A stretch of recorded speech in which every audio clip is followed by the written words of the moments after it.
पहले गांधी जी की प्रतिमा के पास प्रदर्शन भी करेगी कांग्रेस पार्टी और साथ ही 10 बजे विपक्ष की बैठक भी बुलाई गई है। आगे बढ़ते बाद कोरोना वायरस के नए वेरिएंट की, जिसको लेकर ओमिक्रॉन पर आज लोकसभा में चर्चा होगी। सदन में कोरोना की रोकथाम और नए वेरिएंट के खतरे से मुकाबला करने की रणनीति पर नियम 193 के तहत चर्चा होगी।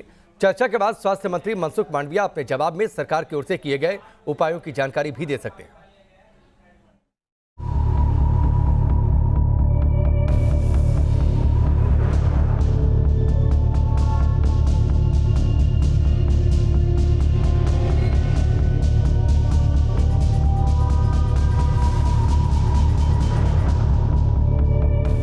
अफ्रीका से शुरू हुआ कोरोना का नया खतरा पूरे देश को डरा रहा है।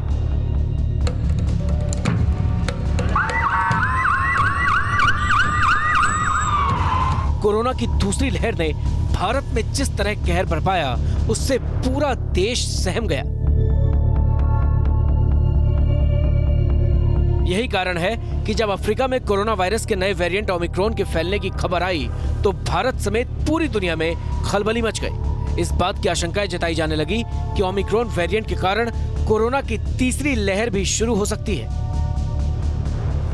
देखते ही देखते कोरोना वायरस के इस वेरिएंट ने दर्जन भर से ज्यादा देशों में अपने पैर पसार लिए हैं। ऐसे में कोरोना के कारण अभी तक 4.5 लाख से ज्यादा लोगों की मौत झेल चुके भारत में भी डर फैलना लाजमी था।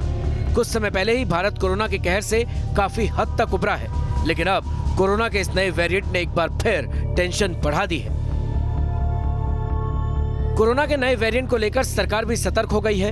यही वजह है कि संसद के शीतकालीन सत्र में कोरोना के इस नए वेरिएंट पर भी चर्चा होगी। आज लोकसभा में इस नए वेरिएंट के नेचर, इसके खतरे से बचाव के लिए अभी तक उठाए गए कदमों और आने वाले दिनों की तैयारी को लेकर नियम 193 के तहत चर्चा हो सकती है। चर्चा के बाद स्वास्थ्य मंत्री मनसुख मांडविया उठाए गए सवालों का जवाब देंगे। प्रधानमंत्री मोदी भी ओमिक्रॉन वेरिएंट को लेकर चिंता जाहिर कर चुके हैं। हमने बहुत कुछ सीखा है। इससे पहले मंगलवार को राज्यसभा में भी प्रश्नकाल के दौरान सवालों का जवाब देते हुए मनसुख मांडविया ने कहा कि देश में अभी तक ओमिक्रॉन का एक भी केस नहीं मिला है। कोविड क्राइसिस के दरमियान हमने बहुत कुछ सीखा है। आज हमारे पास बहुत कुछ संसाधन भी अवेलेबल है, सारी लेबोरेटरी भी अवेलेबल है। कोई भी कैसी भी स्थिति को हम देख सकते हैं, लेकिन आज के दिन में ओमिक्रॉन वेरिएंट के संदर्भ में देश में कोई केस रिपोर्ट नहीं हुआ है और देश में ये वेरिएंट ना आए, इसलिए हर संभव प्रिकॉशन लिया जा रहा है। ओमिक्रॉन वेरिएंट अभी स्वास्थ्य मंत्री ने पूरक प्रश्न के जवाब में कहा कि ओमिक्रॉन के खतरे को देखते हुए सरकार ने एहतियातन तैयारी कर ली है और संदिग्ध केसों की जीनोम सीक्वेंसिंग की जा रही है। ओमिक्रॉन वेरिएंट अभी दुनिया के 14 कंट्री में पाया गया है। दुनिया में जिस तरह से इस वायरस के संदर्भ में हमें सूचना मिली है, उसको देखते हुए एक एडवाइजरी भी डिक्लेयर की गई है। पोर्ट पर हमने भी देखरेख रखना शुरू कर दिया है। कोई भी ऐसे संदिग्ध केस है तो उसको तुरंत ही चेक करके उसको जीनोमिक सीक्वेंसेस भी करा रहे हैं। कोरोना वायरस के ओमिक्रॉन और इसी तरह के नए वेरिएंट्स का खतरा लगातार बना हुआ है।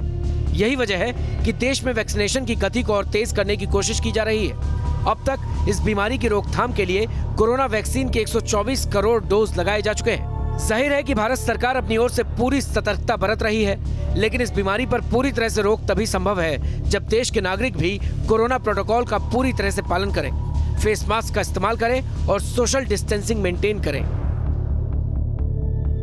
Team news nation. मोहित हमारे साथ लगातार जुड़े हुए हैं। मोहित, ओमिक्रॉन को लेकर देश और दुनिया में हड़कंप मचा है।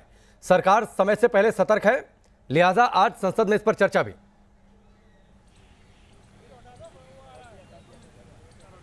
जी बिल्कुल, देखिए प्रधानमंत्री नरेंद्र मोदी लगातार इस पूरे मामले को लेकर और नए कोरोना वेरिएंट को लेकर एक्टिव मोड पे दिखाई दे रहे हैं। उन्होंने इससे पहले आपको बता दें कि विशेषज्ञों से बातचीत भी की थी और चिंता जाहिर की थी और रणनीति बनाने की बात भी की थी। लेकिन आज संसद में, लोकसभा में आपको बता दें कि नियम 193 के तहत जो है चर्चा की जाएगी और इस पर बहस की जाएगी। देखिए नियम ऐसा है कि इसमें 4 घंटे तक बहस की अनुमति दी जाती है बिना मतदान के प्रावधान के। इसमें मतदान नहीं करवाया जाता है, लिहाजा भारत सरकार जो है नए कोरोना वेरिएंट को लेकर एक्टिव मोड में दिखाई दी। संसद के भीतर केंद्रीय स्वास्थ्य मंत्री बताएंगे, जवाब देंगे कि किस तरीके का वायरस है, भारत सरकार किस तरीके से एहतियात बरत रहा है और आगे की रणनीति क्या होगी। जी